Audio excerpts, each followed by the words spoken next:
CEO whisperer did not come from your Wikipedia. It came from a reporter, and then some people latched on. I wouldn't. Do you actually whisper when you? No, in fact, my wife insists she's never heard me whisper, that I have a very too loud voice, and she can't believe that that's the moniker that someone chose for me. But it's okay. It's not But very but what I common. mean, and for how many years have you been playing this non-whispering role? I mean, if you think back, I mean, I know you were CEO of BCG for Yeah, over 10 years, right? the interesting thing is my first 24 years at BCG, I was entirely I did internal roles. I led New York and the Americas, but I was just a client-obsessed person, and I served very few clients over that time period, and I really worked deep within the organizations, as well as engaging with the CEO. It was only when I became the CEO of BCG that suddenly I couldn't serve my own clients anymore, and I really needed to travel the world, and it was like a whole new learning journey for me to be talking to CEOs all around the world and understanding what's on their minds and trying to share what we were seeing at the front lines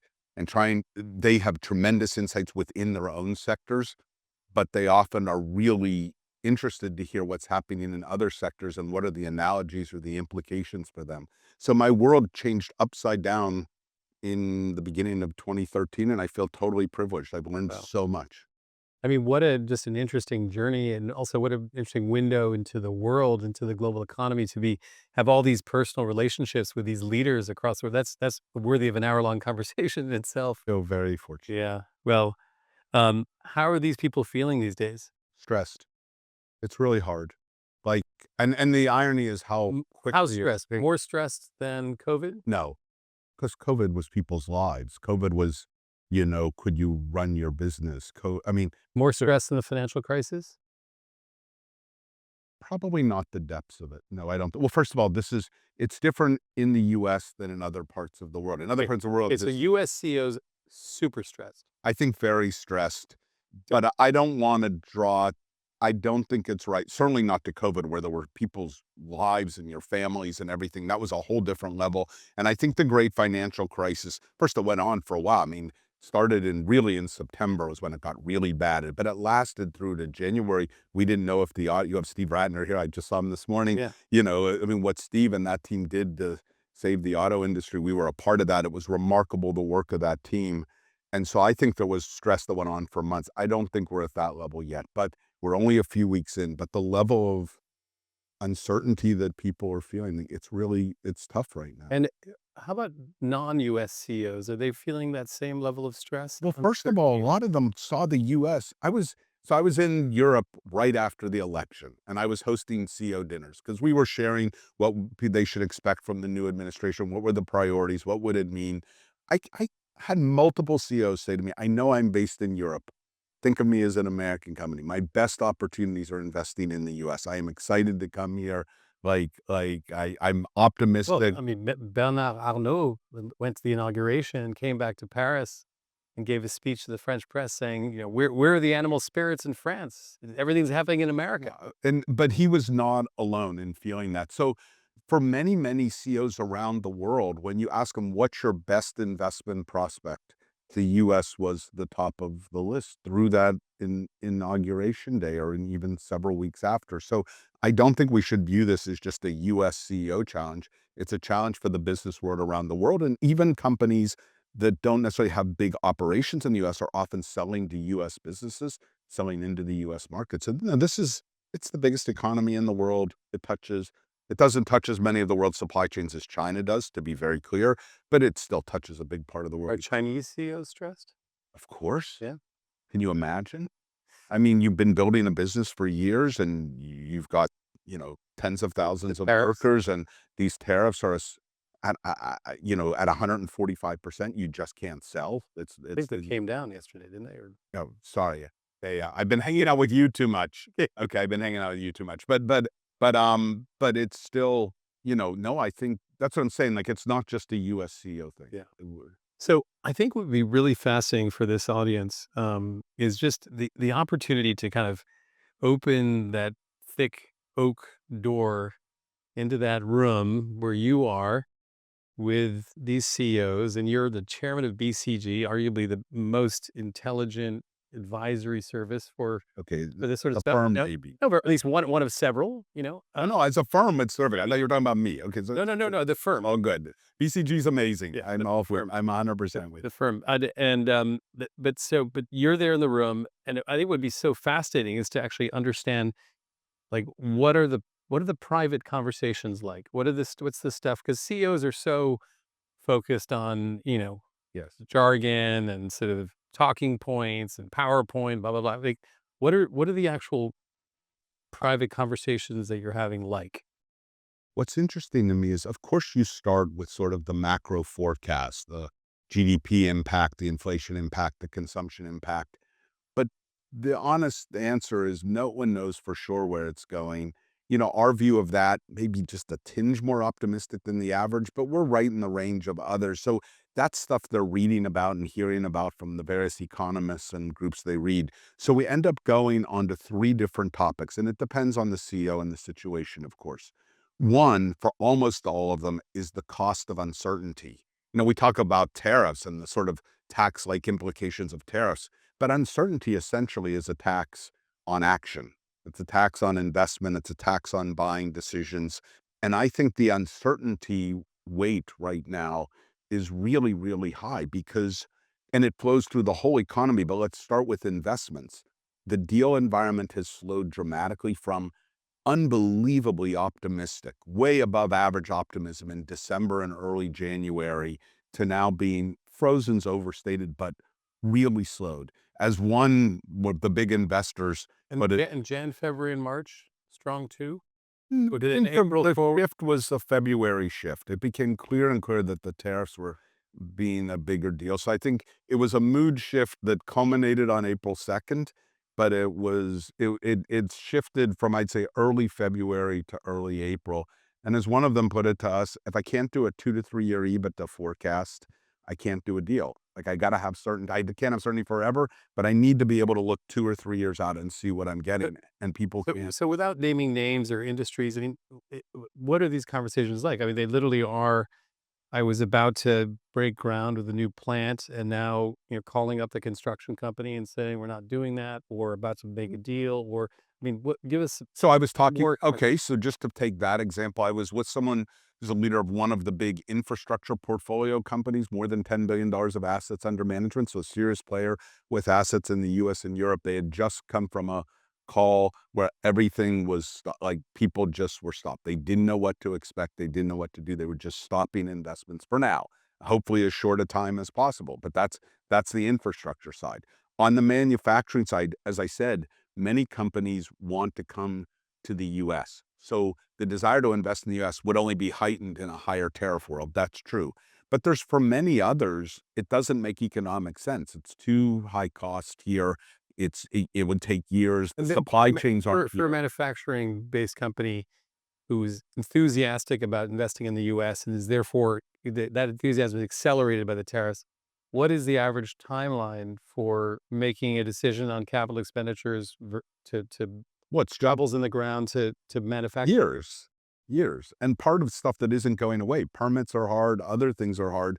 But the challenge right now is not for the necessarily the people who knew they needed to be here anyway, who often went to the White House and said, we're going to put billions of dollars here. For them, it's the problem of half of industrial, a huge amount of industrial supplies that you use to build in the US come from other countries. So you have an issue of, well, when do you start to build and how high cost will be? And how do you think about the ROI on that spreadsheet for building when building just potentially went up dramatically in cost, or you have to wait a long time till supply chains get rebuilt. Maybe some of the supplies you buy are brought back to the US. So for the people who are going to build anyway, it's just a question of when do I start? What's it going to cost? What's the return? For many others, it wouldn't necessarily make sense to be here. You can't be frozen forever, but it's a totally different world of tariffs are here, tariffs are here, tariffs are here.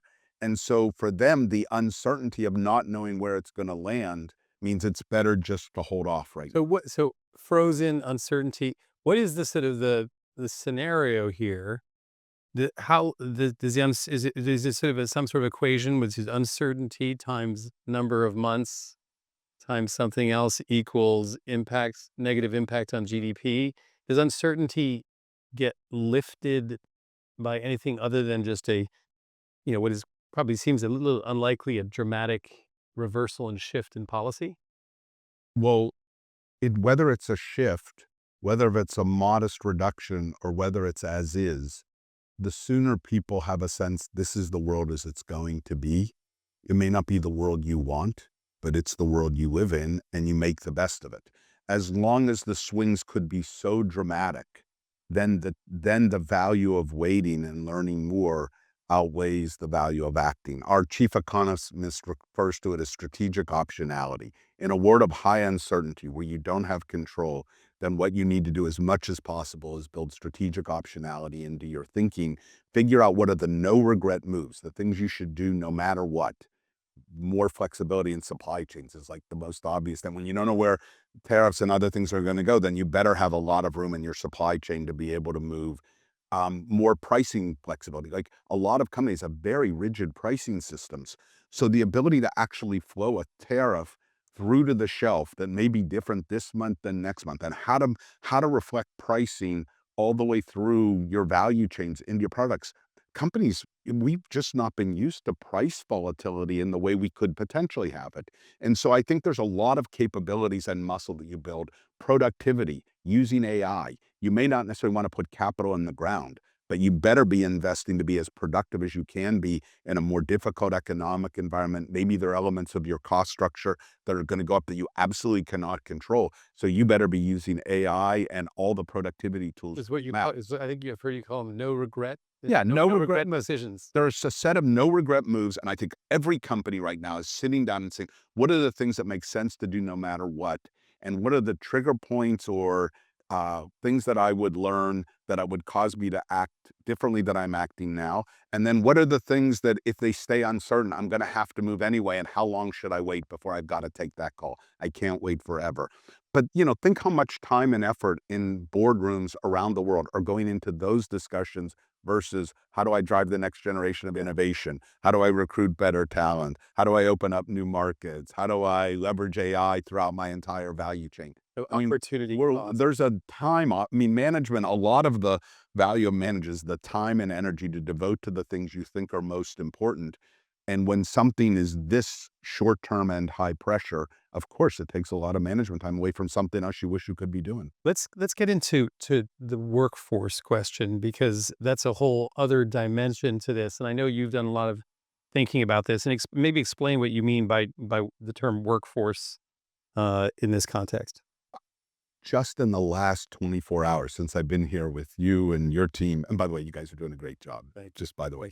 But since I've been here, we had a major infrastructure player at one dinner saying they just couldn't hire people. And it wasn't they were paying, they had, union wages, regularly, they couldn't. I had a manufacturer talk to us about how they couldn't get people. And I had a retailer say he thinks it's gotten so difficult to get people that people just don't even pursue opportunities they might because of this. So I think that one of the things we're not discussing is if we really wanted to bring hundreds of billions or maybe even $1 trillion of productive capacity back to the US, who would actually do it?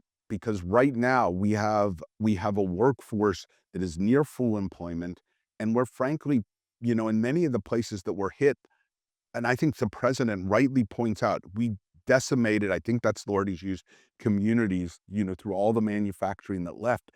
And that is a really bad thing, and those communities have suffered way too much, but those people aren't sitting in those communities now waiting for things to come back. They've moved on, and so I think there's real workforce pressures that I hear all the time from companies that would like to build in the US, and their main challenge is can they staff the plant with reliable workforces where people will be there? It's a real pressure point, and of course, now we're putting pressure on the supply side of the economy because I think a lot of people will wanna withdraw from the formal economy because they feel like it's more at risk personally, and some will self-deport, but some will just feel it's higher risk to be in a formal environment with your Social Security number. So I think that there will be people that might have been part of that workforce, and then I think we were talking about it at the breakfast you hosted this morning. I do think there's also a risk of losing some of the talent that flows into this country, the people that want to be here feeling less welcome. And so part of the way the US has supported growth for, I don't know, over a century is the ability to bring great talent in. So I think that the conversation right now, everybody's just focused on the near-term impacts of the tariffs and the things we were talking about. But I do think that there is also an issue around workforce that will make it challenging to build the way the Yeah. people who would like us to build I more mean, want to I don't achieve. know if folks heard an interesting comment from Ken Griffin yesterday, where he said the survey was done asking how many Americans would want to bring back manufacturing to the United States, and the answer was 80% of Americans did. When they were asked the same question, how many Americans would want to switch their current jobs to a manufacturing job, and said only 20% would want to shift into that line of work. But um, one last question, and it may sound quite corporate, but obviously all of this has to do with this incredible complexity, the ripples of change and uncertainty and on supply chains. Yeah. And I know that you do tons of work there. Yes. It's almost like an invisible nerve, kind of nodes of nerve network. And there's so many interdependencies. And, what's interesting about the world economy is, in particular, when you look at the US import-export imbalance, we do have disproportionate power through tariffs versus what others can do to us because we import so much more than we export. On the other hand, we have remarkable supply chain dependencies on the rest of the world, and particularly on China, because it's so a part of so many of the world's supply chains, and not just as it relates to critical minerals. Many other components that go into infrastructure builds, manufacturing builds, consumer products, children's shoes, Halloween costumes, a lot of stuff that we don't even think about go through these. And so I think that the risk of supply shocks coming in, that was part of the discussion earlier, but I hear it all the time. People do not realize how many dependencies there are in the US economy, that if parts suddenly stop shipping, if, uh, China were to decide, I'm not asserting that they are, I don't know what they're doing, but beyond critical minimal minerals to assert their power in different supply chains, the level of risk in this economy, I think is quite real. And we watched in COVID for very different reasons how supply chain shocks impact pricing, impact consumer sentiment, impact, just raising and economic activity in general. And that's to me the workforce stuff you can kind of see, the impacts of uncertainty you can kind of see. I think the wild card in this is what will happen in some of these critical supply chains that both touch consumers directly, back to school, Halloween, Christmas, and impact all the things that get built in this country, infrastructure, manufacturing, housing. And I think that there are real risks there that I think we're all hoping that things will. There is some optimism this week that the temperature may be lowered on this soon. That would be great. That would be great. And but that if that doesn't manifest itself, then the risks here are meaningful. Great. Well, Rich, thank you so much for that very intelligent survey of these important questions. So really appreciate you having me on stage. Please thank Rich Lesser. Thanks. Thank you.